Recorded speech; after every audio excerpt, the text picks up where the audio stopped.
Telugu audio Bible యెహోషువ గ్రంథము 14వ అధ్యాయము. ఇశ్రాయేలీలు కనాను దేశమున పొందిన స్వాస్థ్యములు ఇవి.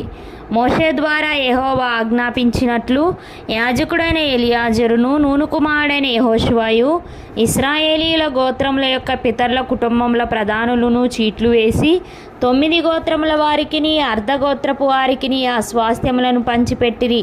మోషే 2 గోత్రములకును అర్ధగోత్రమునకును యోర్దాను అవతలి స్వాస్థ్యములను ఇచ్చి ఉండెను. అతడు వారిలో లేవీయులకు ఏ స్వాస్థ్యము ఇయ్యలేదు.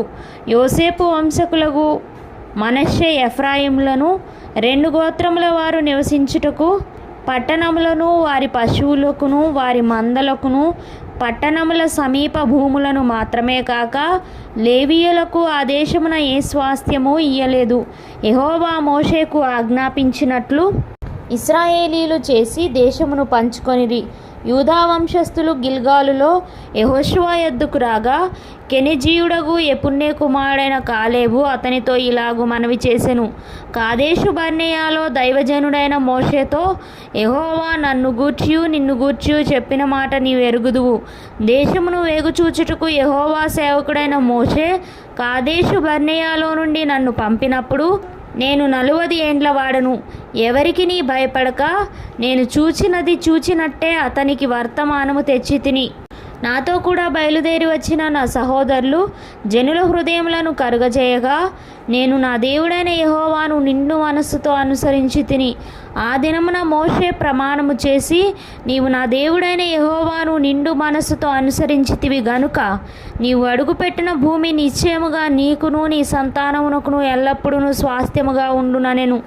యెహోవా చెప్పినట్లు యెహోవా మోషేకు ఆ మాట సెలవిచ్చినప్పటి నుండి ఇశ్రాయేలీలు అరణ్యంలో నడిచిన ఈ 45 ఏండ్లు ఆయన నన్ను సజీవునిగా కాపాడి ఉన్నాడు. ఇదిగో నేనిప్పుడు 85 ఏండ్ల వాడను. మోషే నన్ను పంపిన నాడు నాకెంత బలమో నేటి వరకు నాకంత బలము. యుద్ధము చేయుటకు కానీ వచ్చుచూ పోవుచూ నుండుటకు కానీ నాకెప్పటి అట్లు బలమున్నది. కాబట్టి ఆ దినమున యెహోవా సెలవిచ్చిన ఈ కొండ ప్రదేశమును నాకు దయచేయము. అనాకీయులను ప్రాకారము గల గొప్ప పట్టణములను అక్కడ ఉన్న సంగతి ఆ దినమున నీకు వినబడెను. యెహోవా నాకు తోడయుండిన ఎడల యెహోవా సెలవిచ్చినట్లు వారి దేశమును స్వాధీనపరుచుకొందును. యెఫున్నె కుమారుడైన కాలేబు ఇశ్రాయేలీయుల దేవుడైన యెహోవాను నిండు మనస్సుతో అనుసరించువాడు గనుక యెహోషువ అతని దీవించి అతనికి హెబ్రోనును స్వాస్థ్యముగా ఇచ్చెను. కాబట్టి హెబ్రోను యెఫున్నెను కెనెజీయుని కుమారుడైన కాలేబునకు నేటి వరకు స్వాస్థ్యముగానున్నది. పూర్వము హెబ్రోను పేరు కిర్యతర్బా. అర్బా అనాకీయులలో గొప్పవాడు. అప్పుడు దేశము యుద్ధము లేకుండా నెమ్మదిగా ఉండెను.